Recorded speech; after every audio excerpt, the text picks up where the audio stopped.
what if, what are the absolute worst thing that has ever happened to you, right? Like the bankruptcy, a massive betrayal, or even a fatal diagnosis. What if all of that was actually just the entry fee to a higher dimension? Yeah, which is an incredibly intense thing to even consider. It really is. So welcome to the Deep Dive Learner. Today, we're looking at a framework that takes pretty much everything our modern culture tells us about comfort and success and survival, and, well, it just turns it completely upside down. Completely upside down. We are examining an excerpt from a really fascinating philosophical and spiritual text by Zhu Feng. It's titled Standards of Perfect Human Nature. Right, and before we really unpack this, I think we need to set a crucial ground rule for you listening.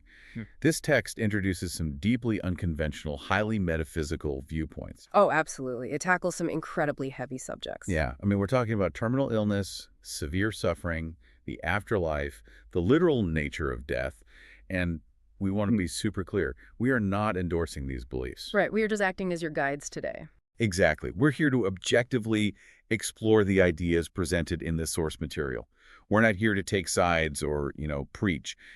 Our mission is just to examine the architecture of this worldview, figure out the underlying logic, and see what insights we can extract from it. And that objective distance is so key here because, well, the text demands a lot from the reader right out of the gate. It argues that achieving this perfect human nature isn't just some luxury or like a weekend spiritual hobby. Right, like a yoga retreat or something. Exactly. No, it is an absolute prerequisite. The author basically posits that without this baseline perfection, humanity is just fundamentally doomed to endless confrontation, competition, and war.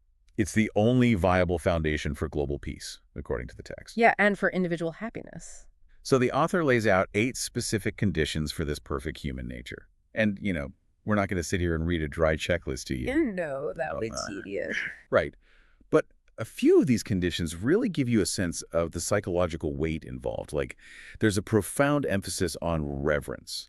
You have to revere what the text calls the greatest creator, alongside gods, Buddha, nature, and other people. And there's also a strict demand to be modest, honest, and to conform to the laws of nature. But the one that really, I think, challenges our modern sensibilities is the second condition. It explicitly calls for having no mind of losing and winning, no mind of combating. Which is wild if you think about the mechanics of that for a moment. I mean, our entire societal structure. From day one, basically. Yeah, from our education systems all the way up to our corporate ladders, it is entirely built on a foundation of competition and achievement. Like getting the best grades, getting the promotion. Right. So to genuinely operate with no mind of winning or losing, well, that requires dismantling your own psychological conditioning. You have to shed the ego's need for validation through comparison. And shedding that conditioning ties directly into the condition we were going to focus really intensely on today. That's the 6th condition. Oh, the big one. Yeah. The text states, you must be able to adjust and stay calm in both good times and bad times. Which, it sounds like a motivational poster you'd see in an office. Totally. Just stay calm. But the text description of what achieving that calm actually entails is, well, it's harrowing. The author describes the road of life, specifically this path of seeking the truth of the universe, as incredibly dangerous and isolating. He paints a really vivid, almost terrifying picture. This road is full of twists and thorns, and honestly, worst of all, there are no peers. You're completely on your own. You are walking entirely alone. The text actually describes the seeker hearing the howls of wolves, the roars of tigers, the hiss of snakes, and the calls of ghosts. Which is such intense imagery, and I want to break that down because I highly doubt the author means you're literally going to be chased by tigers on your commute. Right, it's metaphorical. Yeah, it reminds me of the concept of sensory overload when you're in a sensory deprivation tank. Like when you strip away the noise of normal life, your brain just starts hallucinating terrors. Oh, that's a great analogy. Because it's not the physical world attacking you, right? It's the sudden, deafening realization of how deeply you've been conditioned by society. It's like deciding to hike off trail in a treacherous jungle without a map, while everyone else is just walking on a nicely paved road. And tearing yourself away from that conditioning feels like being hunted. That is the exact mechanism at play here. The wolves and the ghosts, they represent the intense spiritual and psychological terrors of stepping outside accepted norms. So it's the pushback from society. Exactly. The author explicitly notes that the real exhaustion comes from the profound misunderstanding of crowds. The incomprehension of your own relatives. Oh, that's the hardest part, when your family doesn't get it. Yeah. It's the friction of pushing back against habitual thoughts that humanity has formed over thousands of years. And the text mentions that this friction leaves the seeker so gaunt and exhausted that sometimes you just want to lie down, fall asleep, and honestly hope you never wake up. It's the ultimate mental exhaustion of total societal alienation. So, if stepping off that paved road is just so punishing, how does the author expect anyone to actually survive the journey without completely breaking down? Well, this is where the coping mechanisms come into play, and they have to be as extreme as the isolation itself. Makes sense.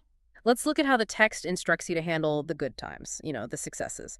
The author warns heavily against arrogance. Right. When things go well, the strict instruction is to attribute all benefits to the blessing of the greatest creator. I think the exact phrasing is that pride will beget sorrow out of the extreme joy. Yes, exactly. So essentially, the moment you take credit for a victory and you let your ego inflate, you are setting a trap for your own downfall. You have to externalize the success to a higher power to prevent that winning mindset from infecting you. But the true test of this framework isn't how you handle a promotion or a windfall, it's how you handle the bad times. And this is where it gets really difficult. It really does.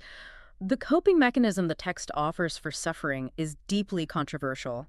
It insists that when facing disadvantages, you must regard all of them as the faults of your own words and deeds. Wow. The author literally calls it an evil punishment for ourselves. Okay, I have to push back on this on behalf of the learner listening right now, because that sounds incredibly dangerous. Yeah, I know. It's a very harsh pill to swallow. Is it psychologically healthy to view every single bad thing as your own fault? I mean, let's say a drunk driver runs a red light and hits your car, or your company goes bankrupt due to corporate fraud and you lose your entire pension. Right, things completely out of your control. Yeah. Is the text honestly demanding that you view that drunk driver as an evil punishment for your own words and deeds? Yeah. Doesn't that just lead to this paralyzing spiral of self-loathing? It is completely natural to recoil from that idea. But we have to separate the concept of objective legal guilt from the psychological tool the author's actually building here. Okay, unpack that tool for me. The author isn't making a literal judgment about the drunk driver. This is a radical tool for emotional control. Look at the causality that text outlines. It says, in this way we would not hate heaven, hate the earth, hate society, and hate others. Oh, so the focus isn't on the accuracy of the blame at all. It's on the target of the anger. Precisely. It is the exact opposite of how we usually operate. Outward-facing hatred, like raging against the unfairness of society or the cruelty of fate, that's viewed as a cognitive poison in this framework. Because it just eats you up inside. Exactly. Screaming, "This isn't fair," creates immense cognitive friction, and that destroys your calm state of mind. By forcefully internalizing the blame, you starve the outward hatred. You eradicate the bitterness entirely. Because if it's my fault, there's no one else to be mad at. Right, and the text claims this calm actually allows you to make vigorous efforts to turn the situation around, transforming the foul and rotten into the rare and ethereal. Okay, I hear what you're saying about emotional control. But how does the author bridge the gap between internalizing all this blame and avoiding total self-loathing? Because in this framework, the self you are blaming the ego is exactly what needs to be dismantled anyway. Oh, wow. So you're using the blame to crush the ego. Yes, it's an extreme utilitarian mechanism for preserving your agency. You are forcibly rewriting the narrative so you remain in the driver's seat, even if the car is currently tumbling off a cliff. Okay, but it's easy to talk about being grateful for suffering in the abstract, like, oh, I lost my job, it's a learning experience. But what happens when we test this philosophy against absolute, undeniable tragedy? The text actually doesn't shy away from this at all. It points straight to severe bereavement. Right. It specifically highlights losing a father in your youth, losing a wife in the prime of life, or losing a son in old age. The author acknowledges this as the greatest misfortune. It's something that makes people lonely, perplexed, and completely desperate, yet the framework refuses to let the seeker stay in that despair. It demands movement. It does. It argues that misfortune generates happiness and acts as a catalyst to Buddha. It claims this profound suffering helps offset the evil of a previous life. And to prove that suffering is this necessary tool rather than just some random curse, the author pulls in this dense, cross-cultural tapestry of spiritual heavyweights. Like, the text extensively quotes Jesus from the Beatitudes in the book of Matthew. Right. Blessed are the poor in spirit. Blessed are those who mourn. Exactly. Woe to you who are rich. Woe to you when all men speak well of you. And then it just pivots directly into Eastern philosophy. It quotes a classic paradox from Lao Tzu. Which is so interesting to pair with Jesus. What's the Lao Tzu quote? He who is to be made to dwindle must first be caused to expand. He who is to be weakened must first be made strong. He who is to be taken away from must first be given. And then it even brings in Mencius, the Chinese philosopher. He said that when heaven is about to place a great responsibility on a man, it first frustrates his spirit, exhausts his muscles, and starves him. It's a very consistent theme. But my question is, why mash Jesus, Buddha, Lao Tzu, and Mencius all together? What is the functional overlap between these completely distinct traditions? Well, the author is using these disparate sources to argue that this isn't just a localized religious preference. He's saying it is a fundamental mechanical law of the universe. Like gravity. Like gravity. Whether it's Christian theology or Taoist philosophy, the mechanism is identical. Comfort breeds stagnation. The underlying logic is that if the Creator wants to offer you eternal life or send you to the 1,000-year world— Which in this framework represents like a utopian, higher dimensional state of existence. Exactly. If you want to get there, suffering is the required entry fee. The entry fee, man. Without it, the ego just fortifies itself. When life is easy, people remain arrogant, selfish, and unreasonable. Suffering acts as a solvent. It dissolves all of that. It breaks down the ego's defenses, which is the absolute prerequisite for any spiritual growth. If you are comfortable and rich, as the quote from Jesus points out, you are static. Misfortune is the catalyst that forces movement. So it's essentially arguing that if your life is going great, you are in grave spiritual danger. Pretty much, yeah. But if you're being absolutely crushed by tragedy, you are actively being upgraded. I mean, it completely flips the script on our survival instincts. It really does. The text explicitly says we must keep to obscurity and keep to the dark to avoid being trapped in the worldly mire. It's a fascinating theoretical model, but let's apply it to highly specific modern crises. Because the text brings up two very particular scenarios. It gets very practical here. The first is being framed or terribly misunderstood. The author claims being misunderstood and framed is actually more agonizing than being openly hacked by knife and chopped by axe. Which sounds extreme, but physical pain destroys the body. The injustice of being framed, though, attacks your core identity. It ruins your reputation, your sense of self. Right. It causes immense inner anguish and often leads people to absolute despair. So what is the actionable advice here? If you're framed at work, or, God forbid, accused of a crime you didn't commit, do you fight back? Do you hire lawyers and clear your name? The text explicitly warns against that conventional reaction. Wait, really? You just let it happen? It says complaining, calling for redress, and being hostile to society will only speed up the collapse of your own mind. The instruction is to completely let it go. That is just so hard to do. It requires immense discipline. You must leave right and wrong for God to discern and merits and faults for the Tao to assess. And for you listening, when the text mentions the Tao here, it's referring to the underlying natural order of the universe. So you're entirely outsourcing justice to the cosmos. Exactly. You're basically saying, I will not let my ego demand vindication right now. The text describes this as retreating inwardly to a deserted island. You are told to temporarily give up honor and disgrace and view the world in cold detachment across the sea until spring blossoms. What does that practically look like, though? Like retreating to a deserted island in today's world? Well, practically, it means severing your emotional tether to public opinion. You stop explaining yourself. You stop reading the emails. You stop reading the emails. You log off social media. You stop fighting the rumors. You lock yourself inside a psychological fortress where external validation, even the validation of being objectively right, no longer has access to your peace. So it's that extreme emotional utilitarianism again. Fighting the injustice might destroy your spirit, so you retreat to the island just to survive. Precisely. Which brings us to the second, and arguably the most intense, crisis the text tackles. Facing a fatal illness when you are poor and cannot afford treatment. Yeah. This section is incredibly stark. It explicitly tells the poor not to span 1,000 miles, wasting time, effort, and money looking for a panacea or a miracle cure. The author actually uses historical evidence to prove the absolute futility of chasing immortality, right? Like, The text mentions Qin Shi Huang. He was the first emperor of a unified China. Right, a man with literally boundless wealth and absolute power. And he was so terrified of death that he sent 3,000 youths to Penglai Island to find an elixir of life, and they all just vanished. It also brings up Emperor Li Shimin of the Tang dynasty. He actually ate pills formulated by a famous Taoist alchemist, Yuan Tiangang, but he still couldn't prolong his life. So why include these specific historical anecdotes? What's the point? To highlight the ultimate hubris of clinging to the physical body, the logic is crystal clear. If the most powerful, wealthy emperors in human history couldn't buy their way out of death, why would a poverty-stricken commoner bankrupt their family trying to do the exact same thing? Because it just hurts the family you leave behind. Exactly. The text points out that medical fees are ruinous, and wasting that money only hurts the surviving relatives who still have to subsist in the physical world. And this is where we see a massive spiritual pivot in the text.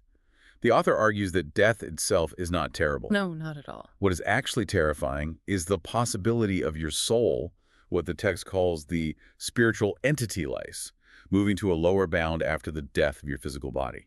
That is the real danger. So instead of fighting the biological reality of the fatal illness, you were instructed to put all of your focus entirely on building up this spiritual entity life. It introduces this concept of entering Lifechanyuan to take the road of super time space. Wait, super time space, is that like a literal dimension the author believes in? Or is it just a metaphor for a peaceful state of mind? And what exactly is Lifechanyuan? Well, Lifechanyuan is the author's conceptual framework for a spiritual community or paradise. It's a state of being where humanity operates on this perfect nature we've been talking about. Okay, and the super time space part. Super time space refers to transcending the literal three-dimensional bounds of physical life and death. It's not just a metaphor.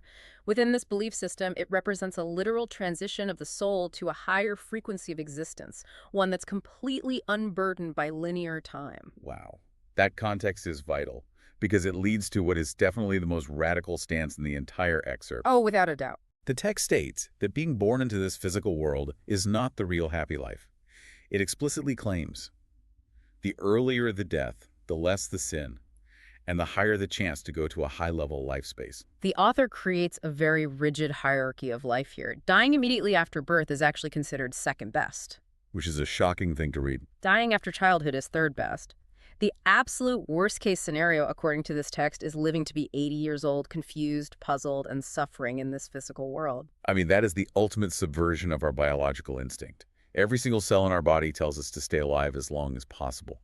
We build hospitals, we invent vaccines, we wear seatbelts. We do everything we can to extend life. Right. And yet, instead of fighting for every extra second, the text is telling you to lean into the spiritual transition. It literally says having a fatal illness might actually be a chance to understand life, to bloom again and to laugh and say, ha ha ha, so that is what it is. It completely strips away the fear of the void. If you truly believe that this physical reality is just a lower, corrupt state, and that an early death prevents the accumulation of earthly sin, then terminal diagnosis isn't a tragic end at all. It's a ticket out. In this framework, it is literally a boarding pass. A boarding pass to the high-level life space. Wow. Let's just zoom out for a second and summarize this core insight for you listening. Xu Feng's text provides an intense, unyielding worldview where every single hardship, from a bruised ego when you're framed at work, to the profound grief of losing a spouse, all the way to a fatal, untreatable disease, is systematically reframed. Because none of these are tragic ends. Right. They are essential training grounds. They are the friction required to burn off arrogance, shed the ego, and prepare the spiritual entity for a higher plane of existence. It is an incredibly potent, albeit deeply controversial, tool against despair. While the literal application of these ideas, like, internalizing all blame or welcoming an early death, might seem extreme to our modern sensibilities, the mental exercise of finding total agency in your darkest moments provides a fascinating counter-narrative to how we live today. Because it forces you to look at your pain differently. Exactly. It forces you to ask how much of your suffering is circumstantial and how much is just the ego screaming for validation. Which brings us to a final thought I want to leave you with, learner. Something for you to mull over as you go about your day. The text suggests that an earlier death means less sin and a quicker path to a higher life space. Now just look at our modern society. We're obsessed with youth. We spend billions of dollars, endless scientific resources, and immense mental energy trying to extend our physical lifespans by mere months.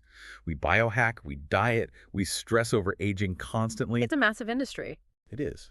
So how would our daily anxieties change?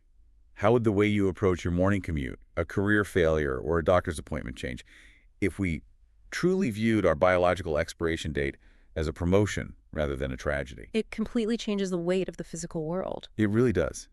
It makes you wonder if that perfectly smooth, frictionless existence we all chase is actually just a trap, and the rugged, terrifying, lonely hike through the jungle Is exactly the crucible we need.